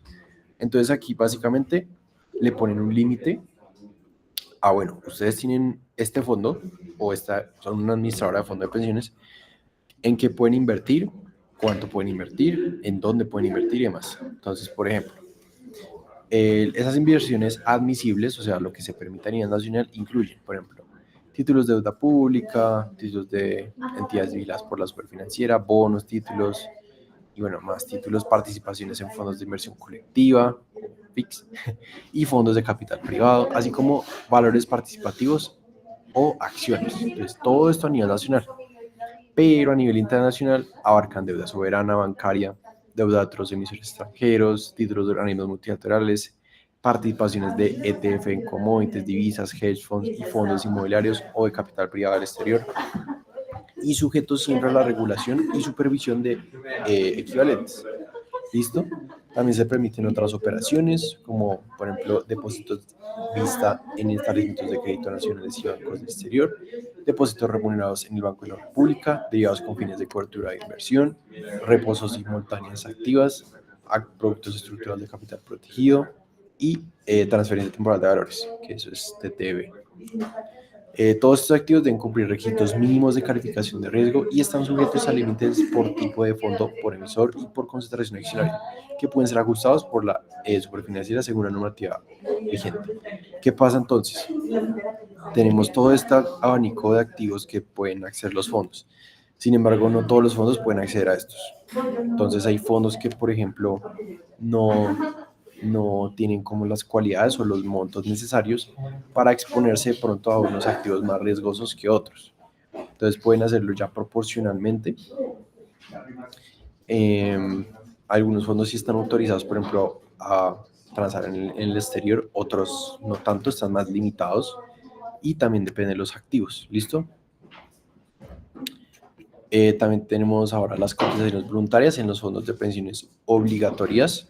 Entonces, esta era una de las modalidades que les decía, que son aportes adicionales que el afiliado, y si quiere el empleador, como ahorita vamos a ver, realiza por encima de la cotización obligatoria para aumentar el saldo de su cuenta y así lograr una pensión más alta o un retiro anticipado. Entonces, estas pueden ser, por ejemplo, periódicas ocasionales, de que digamos les llega la prima de vez en cuando, entonces, bueno, esto lo va a meter en pensión, o según la capacidad y decisión del afiliado o el empleador. En el caso, bueno, ahorita vamos a hablar del empleador, pero se administran en el mismo tipo de fondo que el afiliado haya elegido para sus aportes obligatorios, bajo las mismas reglas de inversión y convergencia entre fondos. El afiliado puede retirar estas cotizaciones voluntarias, pero debe solicitarlo con una anticipación mínima de 6 meses, de acuerdo con la normativa vigente. ¿Listo? Entonces, eso por el lado del afiliado, si quiere aportar un extra a su pensión, pero en el caso de que el empleador lo quiera hacer, también va por el mismo lado de que el empleador, digamos que va a repartir un bono o alguna cosa y se lo va a mandar a la pensión. En esos casos puntuales también lo tiene que hacer pues al mismo fondo que esté cotizando la persona. Y si de pronto quiere quitar esas cotizaciones voluntarias, se debe solicitar con bastante tiempo. ¿Listo? También hay una reserva de estabilización de rendimientos de los fondos de pensiones y cesantías. Esa reserva era lo que les estaba comentando, de que pues todos los fondos tienen que tener una reserva como líquida, precisamente pues para evitar que llegue a haber algún, pues no sé, algún retiro masivo o alguna situación coyuntural que sea muy grave. Entonces, esta reserva de estabilización es un colchón que las administradoras deben constituir con recursos propios para cada fondo de pensiones y cesantías, con el fin de asegurar el cumplimiento de la rentabilidad mínima legal. Entonces, en el caso, pues, por ejemplo, de las AFPs, se saca la unidad de valor y se representa, pues, en unidades de valor del fondo. Entonces, debe ser al menos el 1% del valor del fondo, pero como vemos ahorita, también puede llegar hasta ser el 1.5% y nunca inferior al monto requerido para cubrir la rentabilidad mínima provisional calculada por la superfinanciera. Entonces, si el fondo necesita tener una rentabilidad mínima, tiene que estar ahí en sus reservas. Entonces, todo lo que tenga extra, eso es lo que está trabajando el fondo siempre.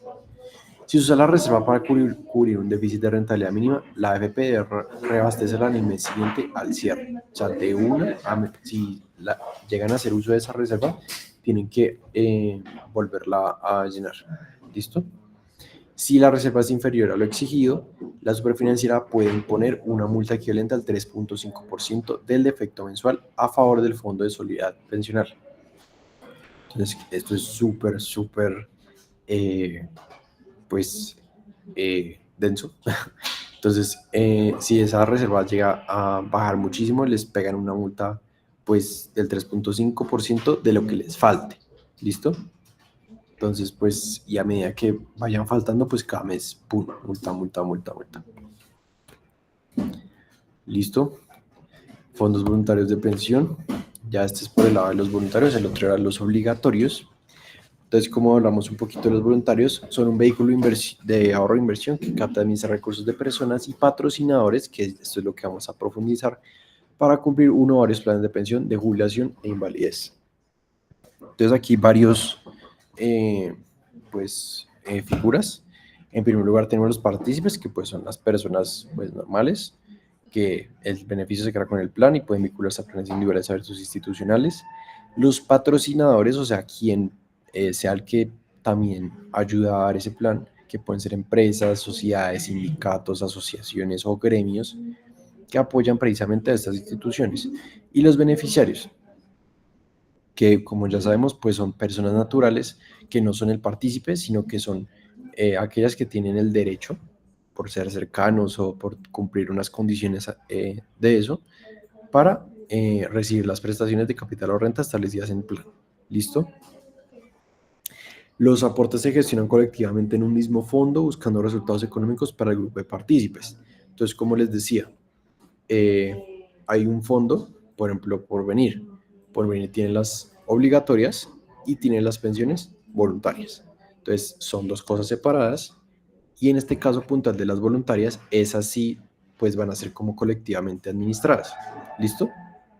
Pero pues también los partícipes pueden decir, venga, yo quiero invertir mi pensión voluntaria en este tema o así. O pues también simplemente puede sugerir, pero pues normalmente se manejan de forma colectiva. Entidades que pueden administrar estos FBP, por ejemplo, las sociedades fiduciarias, sociedades administradoras de fondos y pensiones y cesantías y compañías de seguros.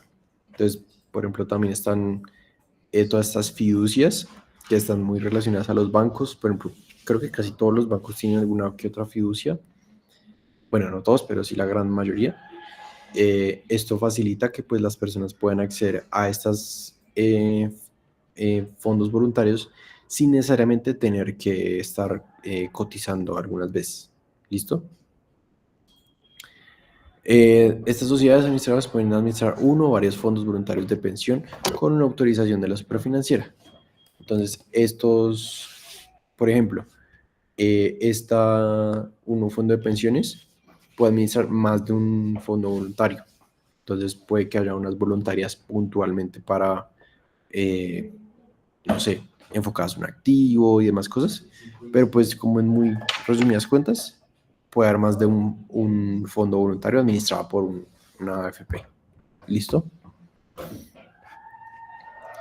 Planes voluntarios de pensiones. Aquí otra vez les repito las partes, pero les agrego otra. Entonces, estos planes voluntarios de pensiones ya va como por parte del empleador y normalmente es un acuerdo entre los partícipes, patrocinadores y la administradora en que los primeros se comprometen a contribuir al fondo de pensiones voluntarias, en favor de una o más personas denominadas beneficiarias, quienes tienen derecho a percibir estas prestaciones en las condiciones establecidas en el respectivo plan. ¿Qué pasa acá? Por ejemplo, alguna persona puede decir, venga, yo estoy trabajando en esta empresa y me tienen este acuerdo y puedo ahorrar para el ahorro de mis hijos. Entonces, en este caso, yo soy el partícipe, los beneficiarios son mis hijos, los patrocinadores son la empresa pues, en la que trabajo y la administradora pues se encarga de manejar eso. Sin embargo, las prestaciones es ese mismo pago que entrega el plan, ya sea un monto en dinero o una renta periódica. Entonces, en esos casos puntuales, se analiza pues qué es lo que se va a recibir y demás, y se determina la prestación. ¿Listo? Hay bastantes tipos de planes, pero pues estos son los principales, los abiertos individuales, que pues a los cuales puede vincularse como partícipe cualquier persona natural que manifieste voluntad de adherirse al plan. Entonces, estos planes voluntarios básicamente le permiten a cualquier persona abrirse, pero depende plenamente de la institución que los avale o el fondo que los esté respaldando. Mientras que están los institucionales, que estos son ya muy, muy relacionados al empleador. Entonces, pues son aquellos, solo pueden ser partícipes los trabajadores contratistas o los miembros que las entidades les patrocinen.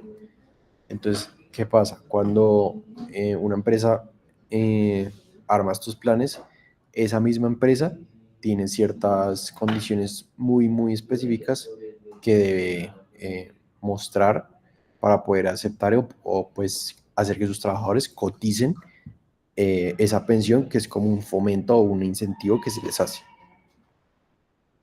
Entonces, tanto para los abiertos como para los institucionales, se debe dejar este contenido muy explícito. En primer lugar, tenemos pues condiciones de admisión, monto de lo que va a poner la empresa, reglas para calcular las prestaciones, derechos del partícipe si se retira, demás derechos y obligaciones de los partícipes, reglas para trasladar los derechos conciliados a otro plan, fondo de pensiones a través del cual se va a hacer, causas de terminación y reglas para modificarlo. Todas estas reglas son mínimos, pero pues hay más, pero estas son como las principales que están explícitamente mostradas. Entonces, esos planes, que pues más que institucionales se conocen como empresariales, que las empresas son las que le fomentan a los empleados a hacer tener estos aportes más que todo.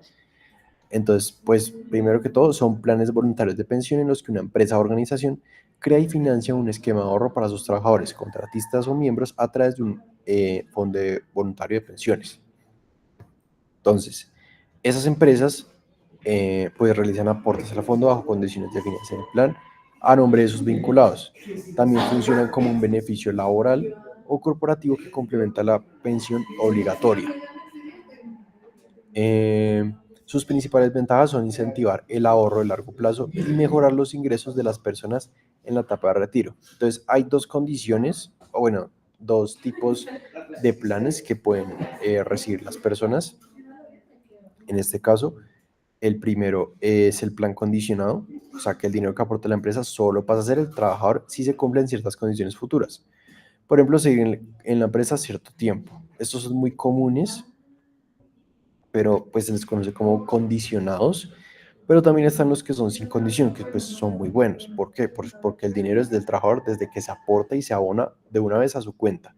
Aunque la empresa puede sugerir un uso específico como vivienda, estudio o retiro. ¿Listo? Entonces ahí ya entra como los planes semicondicionados y más cosas. Sin embargo, pues esos son como los dos principales. ¿Listo? Luego tenemos, bueno, la administración de obligaciones pensionales y cesantías del sector público. Este apartado, la verdad, es bastante, un poquito mamoncito, porque es muy teórico. Sin embargo, pues este régimen de patrimonios autónomos es pues todas las reglas que definen qué activos pueden invertirse esos recursos pues grandísimos de patrimonios destinados a pensiones, como FONPET y similares. ¿Qué es FONPET? FONPET, por ejemplo, es el Fondo Nacional de Pensiones de las entidades territoriales. Entonces, que haya entidades puntuales que tengan sus propios fondos, tienen que tener un...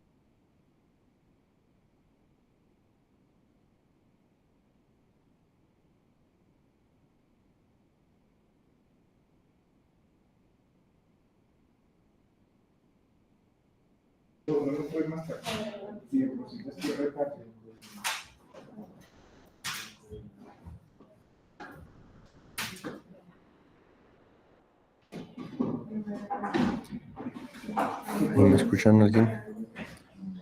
Sí, sí, solo se fue un segundo al internet. Vale, gracias. Listo. Entonces, bueno, les decía que estos patrimonios autónomos que pues como ya sabemos, gracias, como ya sabemos, tienen que estar constituidos con NIT, con identificación, todo esto, pues tienen que seguir unas reglas. Entonces, y sobre todo pues unos lineamientos más que todo. Entonces, por ejemplo, estos patrimonios o estos fondos pueden invertir en títulos de deuda pública, valores emisores nacionales, extranjeros, fondos de inversión y más. También se autorizan depósitos derivados, repos y más, o sea, muchos productos financieros, pero cuidadosamente revisados para evitar que se incurra como en alguna pérdida. ¿Listo?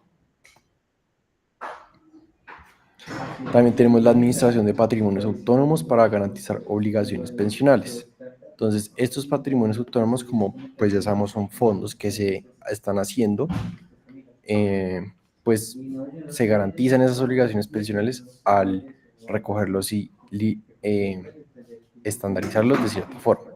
Entonces, describe quién puede administrar estos patrimonios y con qué finalidad. Entonces, por ejemplo, tenemos las AFP, las administradoras, también las sociedades fiduciarias y sus consorcios, que son las que pueden administrar estos patrimonios autónomos constituidos por entidades territoriales y descentralizadas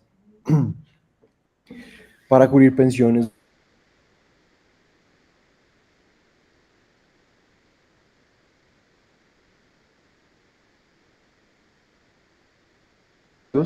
con mutación y constitución de patrimonios autónomos según la ley. Eh,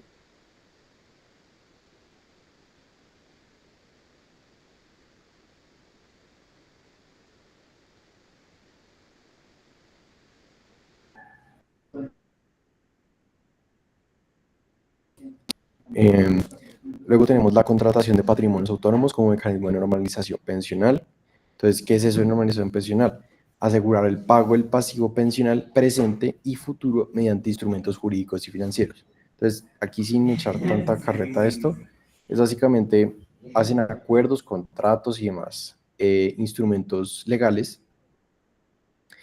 para evitarse que si algún fondo está, por ejemplo, en reestructuración, reorganización o liquidación, o sea, está en malas, o sea, está mal, evita que precisamente le vaya tan, o sea, se vaya a perder la pensión o se va a afectar. Entonces se busca normalizar. Por eso se dice como normalización. Luego tenemos la contratación de patrimonios autónomos para la conmutación total o parcial de obligaciones pensionales. Entonces, ¿qué es eso de la conmutación? Es el acuerdo por el cual el empleador transfiere a un tercero la obligación de pagar pensiones a cambio de un pago único calculado técnicamente. Entonces, aquí ya es cuando se hace como estos cambios grandísimos de una pensión de un fondo, de un administrador a otra. Entonces, que el empleador se libera completamente del pasivo o parcial conserva parte de la responsabilidad. Aquí como que se traslada, que esto fue por la reforma pensional, por ejemplo, que ahí mucha gente tuvo que trasladarse a un régimen especial y más cosas. También puede hacerse como no solo de raíz, o sea, entre raíz, sino que también se puede hacer de régimen RPM, o sea, hacia el régimen RPM, como por ejemplo hacia Colpensiones, a los RAIs y aseguradoras, y requiere autorización de la Superintendencia Financiera. ¿Listo?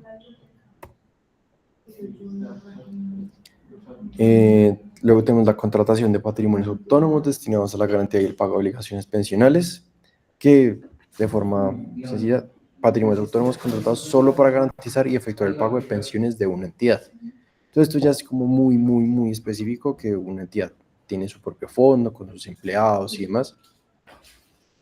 Ahí se va a asegurar de que no va a salir de eso y se va a mantener como asegurado de que se va a pagar y se van a cuidar como todos esos fondos o bueno, esos ahorros de sus partícipes, empleados, empleadores y demás. ¿Listo?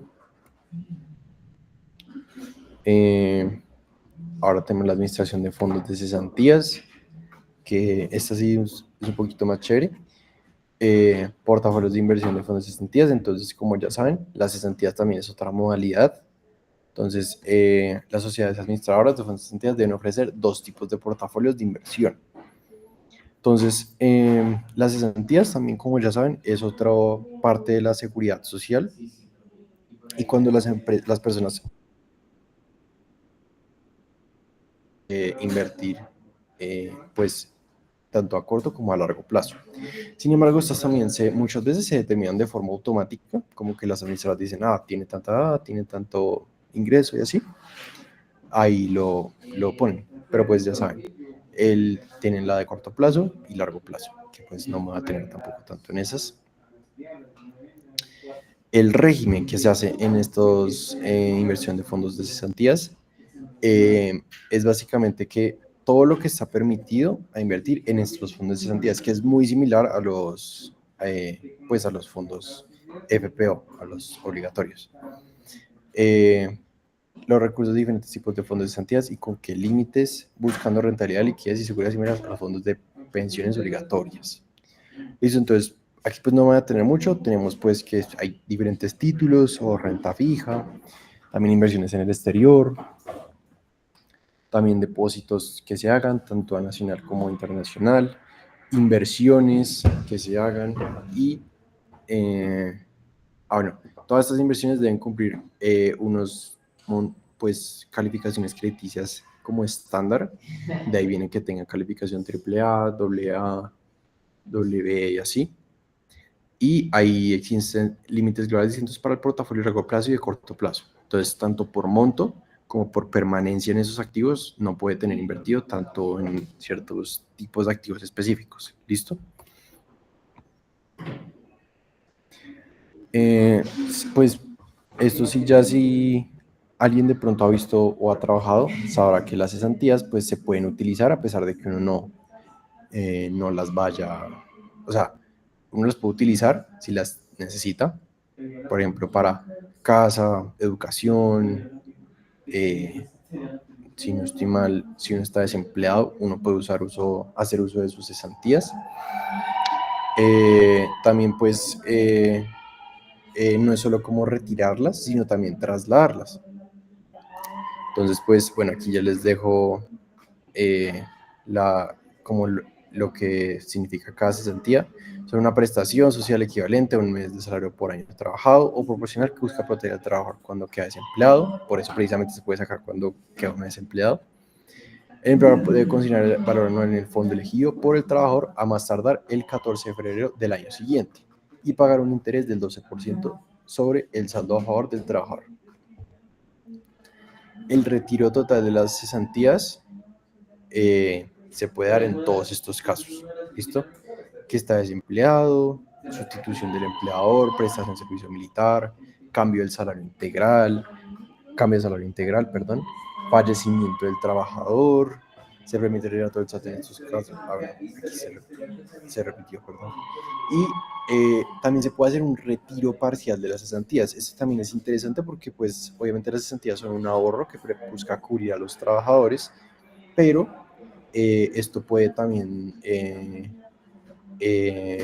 hacerse, pues, utilizarse para cosas como educación, adquisición de acciones del Estado, adquisición, construcción, mejorabilización de graves de vivienda del trabajador, o sea, que el trabajador tenga una situación legal con sus propios bienes, ahí puede disponer de sus cesantías.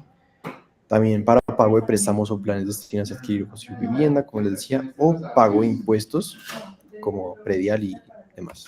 ¿Listo? Y por último, el traslado.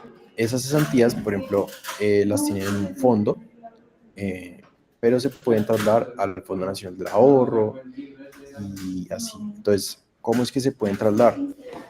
Todo afiliado que desea hacer ese traslado debe presentar la solicitud ante la entidad a la cual va a efectuar ese mismo traslado, adjuntando copia de la comunicación recibida del administrador de cesantías actual y por el empleador en el cual se informe la decisión del traslado. ¿Listo? O sea, por qué se va a hacer y así. Dicha entidad cuenta con un término de máximo 15 días hábiles a partir del recibo de la solicitud con la documentación señalada en el papel para tener el requerimiento y informar al empleador respecto a la favorabilidad, o sea, si lo va a hacer o no, y decisión del traslado a través de los canales de comunicación que tenga disponibles, como establece en el artículo, pues, ¿Listo? Entonces, pues ahí ya depende tanto de la entidad en la que se está cotizando actualmente como la que se piensa hacer el traslado. Y ahí pues tiene que hablar con el empleador y demás, pero sí demora más o menos 15 días ese trámite. ¿Listo? Y por último, tenemos esto del 8 y el 9 y me hice muy bien el cálculo porque, bueno, esa es la tareita, pues que revisen estos dos últimos pedazos. Pues quería ponerles pero pues ya yo sabía que no me iba a dar el tiempo, pero estos son los beneficios tributarios en fondos de pensiones. Pues la tarea es que revisen esos dos apartados, si no estoy mal, son como unas 20 páginas ya lo que queda, de las ciento y pico que era esa guía también. Entonces, pues bueno, esa sería la tareita, chicos, y pues ya el cierre del tema de fondos de pensión, ¿vale? Entonces, bueno, muchas gracias por su atención. La próxima clase, idealmente, vamos a ver autorregulación. No sé si la voy a dar el lunes festivo. Obviamente la haría, no sé si en este horario, más temprano o más tarde. Obviamente no se tiene que conectar, de pronto les mando el link, de pronto no. No estoy seguro. Aún pues me toca hacer las diapositivas porque la verdad, aún yo todas estas diapositivas las estoy haciendo en estos días, también de parciales finales y más. Entonces, pues ahí me toca ver qué hago. Queda pendiente las de regulación, o sea, aún no se las he enviado. Y les iba a comentar que ya está subido en el canal de YouTube. Yo sé que no les he puesto en anuncio en el Classroom, pero ya está subido en el canal de YouTube la grabación de fondos de inversión colectiva y de regulación parte 1. Por si pues lo necesitan ver, ahí ya está. ¿Listo? Entonces, bueno. Dime, Brian.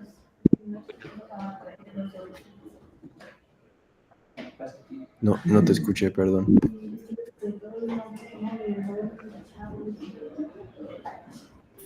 Bueno, puedes escribir si algo. Listo, entonces gracias a los que dan la grabación y un saludo a todos. Voy a dejar de grabar de una vez. ¿Tienen alguna pregunta a los que están en el Meet? Bueno, voy a dejar de grabar. Todo fue claro. Gracias, Aníbal. Listo.